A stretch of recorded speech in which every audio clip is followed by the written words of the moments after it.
Hello, everybody, and welcome back to the RamsTalkPodcast. Today, we are previewing the Oxford United fixture. So, we're recording this before the weekend's game against Millwall. So, if a few things do sound a little bit off it in comparison to the recent game, then that is why. And I'm joined by Jack from the Manor Podcast. How are you, Jack? Yeah, very well, thank you. As I keep saying every weekend this season, just looking forward to another game of Championship football. It's quite fun for us. I was going to say, how does it feel being a Championship club? Obviously, Derby, we've sort of been used to it, and the shock was League One. It kind of feels like we're back home. For you, how has it been settling into the Championship this season? Yeah, it's funny because sadly I'm old enough to remember us being in it last time round or whatever they called it in the late 90s. So it feels a little bit like visiting somewhere after a long time. But yeah, we started well, to be fair, and we've been competitive in every game. And I think we're happy with our start. So yeah, it's just nice to look down the fixture list and see kind of your bigger clubs and nothing like Fleetwood away. So it makes a difference. I'd say the club as a whole. I mean, I think you've surprised me by how well you've started. You probably surprised a few supporters of various teams. Has it surprised you how well you started? I think I've been surprised about how competitive we've been. I did have a little wry smile to myself at the start of the season when we were being predicted, to finish bottom and be out of it by Christmas and all the rest of it. Because I thought our home form would surprise a few clubs who aren't used to the three stands and all that comes with that. But I am surprised at kind of the games against Norwich, especially, that we won easily. Burnley, we were incredibly competitive. So, yeah, I was expecting a few heavy defeats by now, maybe with a couple of smash and grabs. But, yeah, generally, it's been pretty good overall 9 games. So if you had to sum it up so far in a few words, if I put you on the spot, say 2 or 3 words, how would you sum it up? Good start, aligned with frustration, something like that. I mean, we're quite similar to Derby, aren't we? Our home form's good and our away form is less so. So, yeah. I mean, we're on the same points, I believe. I think we're both on 12 points. We've accumulated them in different ways. I mean, we've not won away from home. We've just 4 wins and 5 losses. I think, have you won 3, drawn 3, lost 3? Yeah, we've got a nice, lovely looking column. Yeah. Yeah. And to be fair, those 3 draws have come in the last 3 games as well. So prior to that, we'd kind of won all 3 at home, lost all 3 away. Got our first point on the road at Luton a couple of weeks ago. Could have won it, which is the story of all our away games. Actually, we probably could have got something out of all of them and maybe got more in the ones we did. So, yeah, but then Derby being good at home, not so good away. But I think both clubs are probably happy with the start. I mean, from the recent results, you mentioned the sort of back-to-back draws. How confident are you? Obviously, we know there's a fixture at the weekend before we face each other, which could change things. But how confident are you facing Derby at home? Obviously, we had a few decent battles in League One over the past couple of seasons. So are you heading into that game expecting or hoping for obviously hoping for the 3 points, but expecting to win? Or is it going to be tougher than you might think? I think it's a funny one because obviously we played Derby, last 2 seasons at home. So Derby fans, majority of the squad are well aware of the Kassam and the 3 sides and the kind of atmosphere and how it's different to a kind of classic stadium, if you like. Whereas the 4 games we've played at home so far, Norwich, Preston, Stoke and Burnley, it was all their first trips to the Kassam for either ever or for a long time. So I think that probably caught people or their squads anyway with these kind of international players a little bit by surprise. We've played a very different way at home to away, as you probably might expect. And I think this season for us, getting points out of home games, especially wins, is just massive. So I think all Oxford fans would be looking at Tuesday as, there's 3 points up for grab there. Let's go and get them. And do you think because we have played each other the past couple of seasons in League One that it kind of makes a fixture lack a little bit of an edge? It's not as exciting maybe to have this game now because of the past couple of seasons, or is it still one that you think the crowd will get themselves up for? I mean, for me, it's kind of a funny one because I live in Derby. My wife's a Derby fan. My in-laws are all Derby fans. My work colleagues are Derby fans. So for my family and that kind of dynamic, it's still quite a big game. But I think, to be fair, for both sets of supporters, we probably look at it and go, "Oh, we played these 4 times in the last 2 seasons. It's less of a big one." I don't think it's sold out yet, which probably has its own kind of status on it. I think West Brom on Saturday will be sold out. So I think, to be fair, there's probably a lot of respect between the two clubs after the last couple of years. I know we were kind of the surprise package in terms of getting out through the playoffs and stuff, but I know not many Derby fans have nice things to say about Mr. Ian Evatt and Bolton. So I think there's probably a little bit of a respect there. So that's what I'm looking forward to. Yeah, I was going to say I was definitely knew which team I was cheering on in that playoff final. So quite happy that you've joined us in the Championship. But moving on to the sort of the squad now, the Oxford squad. Who would you say is the sort of danger man, the player that we should be wary of on Tuesday?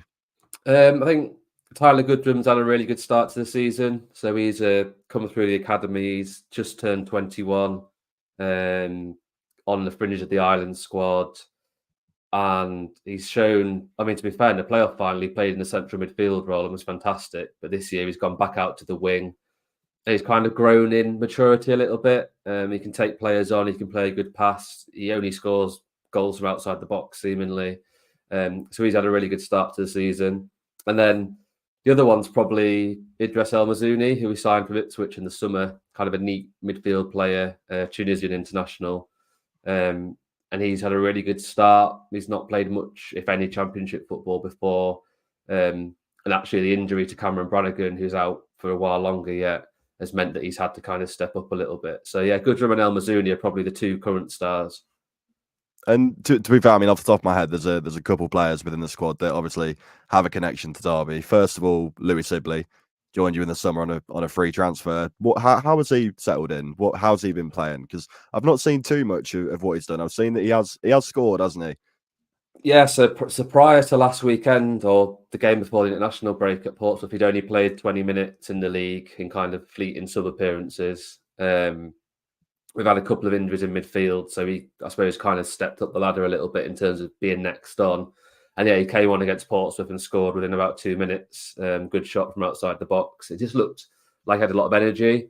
I think the international break for him probably came at the wrong time because he kind of just, proved a point, so to speak. But I know the manager, Buckingham, thinks highly of him. He keeps kind of name checking him in interviews and things.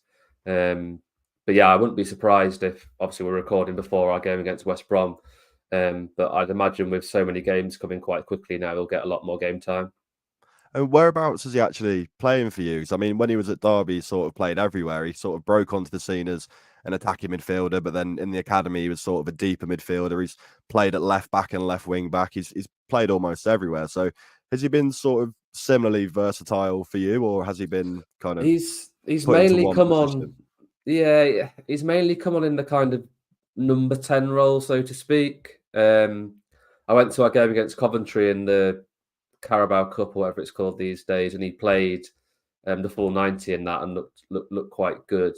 And he's come on kind of to impact the game. Obviously, you'll know kind of he gets around a lot, doesn't he? He likes to put in a tackle. But I think something that was mentioned by him and our manager when he signed was the kind of promise of playing further forward.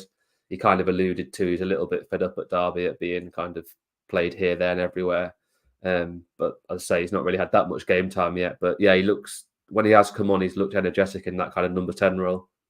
And then besides Sibley, there's Malcolm Ebiue. So he obviously, he didn't come through the ranks at Derby, but we brought him in as a youngster. He made his, senior debut for Derby, went off to Palace. It's all gone a bit misshapen, it seems, since he left Derby. Has he had much of an impact? It's a player that I've not seen too much of since joining Oxford. So has he had much of an impact at all? No, again, similar to Sibley, I think he hasn't started in the league yet, and he's had a few sub minutes here and there, played in the League Cup. He's not got off the bench in the last few. So yeah, we don't really know what to expect from him yet. I've obviously, as mentioned before, living in Derby, I did see him play quite a bit for Derby during that 1 or 2 seasons. Again, spoken up quite well in his interviews when he came, and he's obviously got talent to move to Palace, but not seen much of him yet.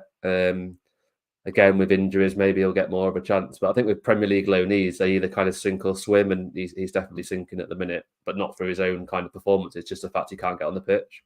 Yeah, it's tricky, isn't it? I mean, to be fair, there's so many players, have left Derby and left so many other clubs that they go up into the Premier League. And I mean, Luke Plange is another Derby player, went with Ebiue to Palace, and I couldn't tell you what he's up to now. It happens all the time. But in terms of the players that are at Derby now, are there any players in Derby's current squad that you're particularly wary of ahead of Tuesday that you think could cause Oxford a few problems? I mean, I really like Ebu Adams, but I think every man and his dog loves Ebu Adams. As a midfield player, I think he's one of the best you can get at this level, just for his desire, his work rate. I've always loved Curtis Nelson, so he was our captain quite a few years ago now, and I always thought he'd go on to have a good championship career. I'm trying to think who else. And to be fair, the current front three, so Mendes Lang just terrifies me with his ability. He's probably not shown enough of it in his career, really. I think he should have played at the top level a lot more than he has. Yeah. And then Jerry Yates with his Swindon connections is always kind of one that you're a little bit wary of.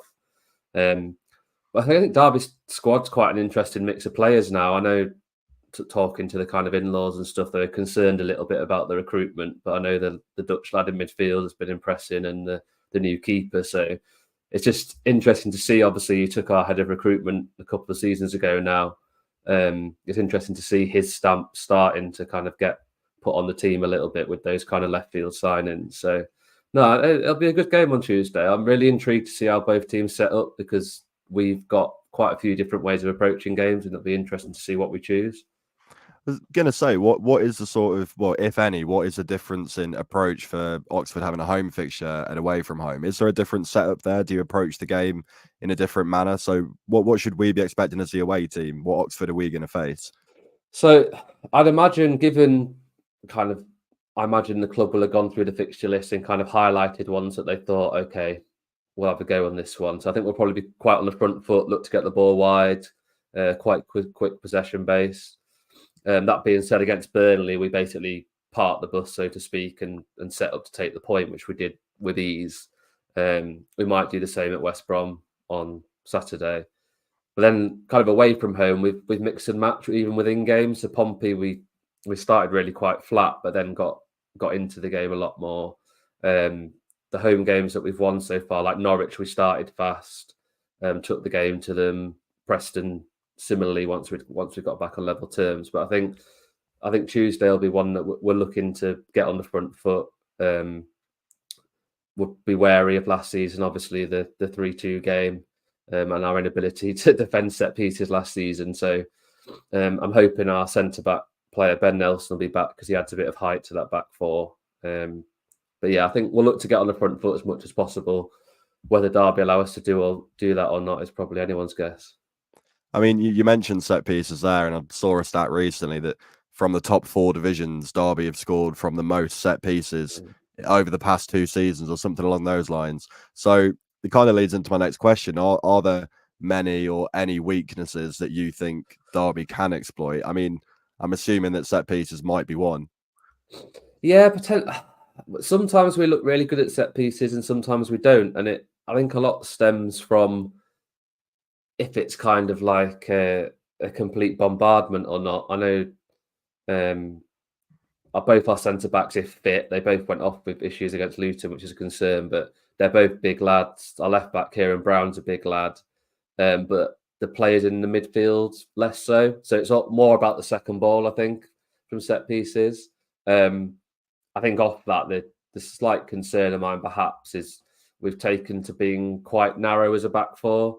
Certainly against Burnley, we let their wingers have a lot of time and kind of said, okay, we'll deal with the ball once it comes in, rather than stopping it coming in. But there's kind of only so many times, lower averages, that eventually, if you're letting someone cross it, they're going to get a chance. So, yeah, I think that probably is a concern generally, but I think it probably always is against, use the classic Paul Warren sides. Like we always struggled against his Rotherham teams from a similar point of view.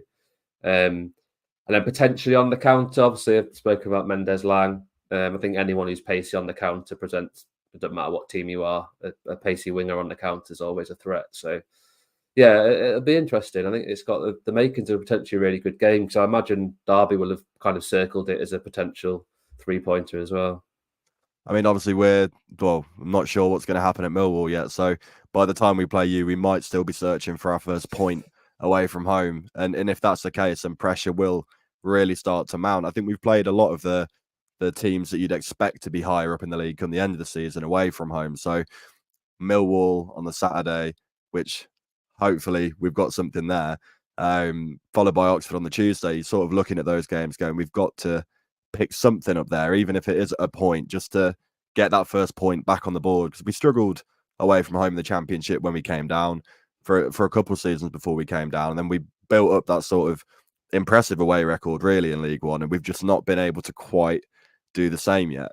And it sort of, I don't really know what I'm predicting for Tuesday, so I'm gonna ask you instead. What would your prediction be? I know we've got the game on the Saturday that's sort of in the way, which could change things, but off the top of your head, if you had to put your money on it now, what would your prediction be? Well, we've got a horrible knack of like helping teams to break their poor records. So I'm hoping that you pick something up at Millwall, because it means it's not then on us. Don't know. It's the kind of thing that comes back to bite you, wouldn't it? But I'd probably back us at home, maybe 1-0, 2-1. I think it'll be a close game. As I say, I think both teams reckon they'll probably be able to win it, so it might be quite end to end. But yeah, I'll back us. But yeah, say 2-1. Okay, I'll message you after the game. Yeah, and I might ignore you. So that's a prediction. So you've gone for 2-1 Oxford. You think the score will be? Yeah. For the supporters that are going, sorry, lost my brain a little bit there. For the supporters that are going, but maybe it's their first time going, maybe it's not. But where would you suggest the away supporters to go? Sort of like an away fan guide almost. Like, again, maybe putting you on the spot a little bit, but no, it's not the greatest away day out of any of the leagues, to be honest, yet alone the Championship. I mean, we've got the joys of the bowling alley and stuff behind the open end, which I guess for an evening game probably makes sense because people won't be arriving way early. So yeah, there's a bowling alley, there's a sports bar, and you can get a beer and a crazy golf or whatever else. I think for a Tuesday night, that's probably a best bet. If anyone's heading down earlier, I normally stay in the centre of Oxford till not long before and head over to the ground. But yeah, it's not the most appealing away day, definitely not. And I mean, I guess to sort of finish off now, because we've wrapped through all those questions really that I had to ask you. Come the end of the season, come May, where are you hoping and expecting to see Oxford finish? It might be a little bit too soon to say, but we've said all along, and we said on our podcast preview at the start of the season, if we stay up on goal difference with the last kick of the game, they'll snap your hand off.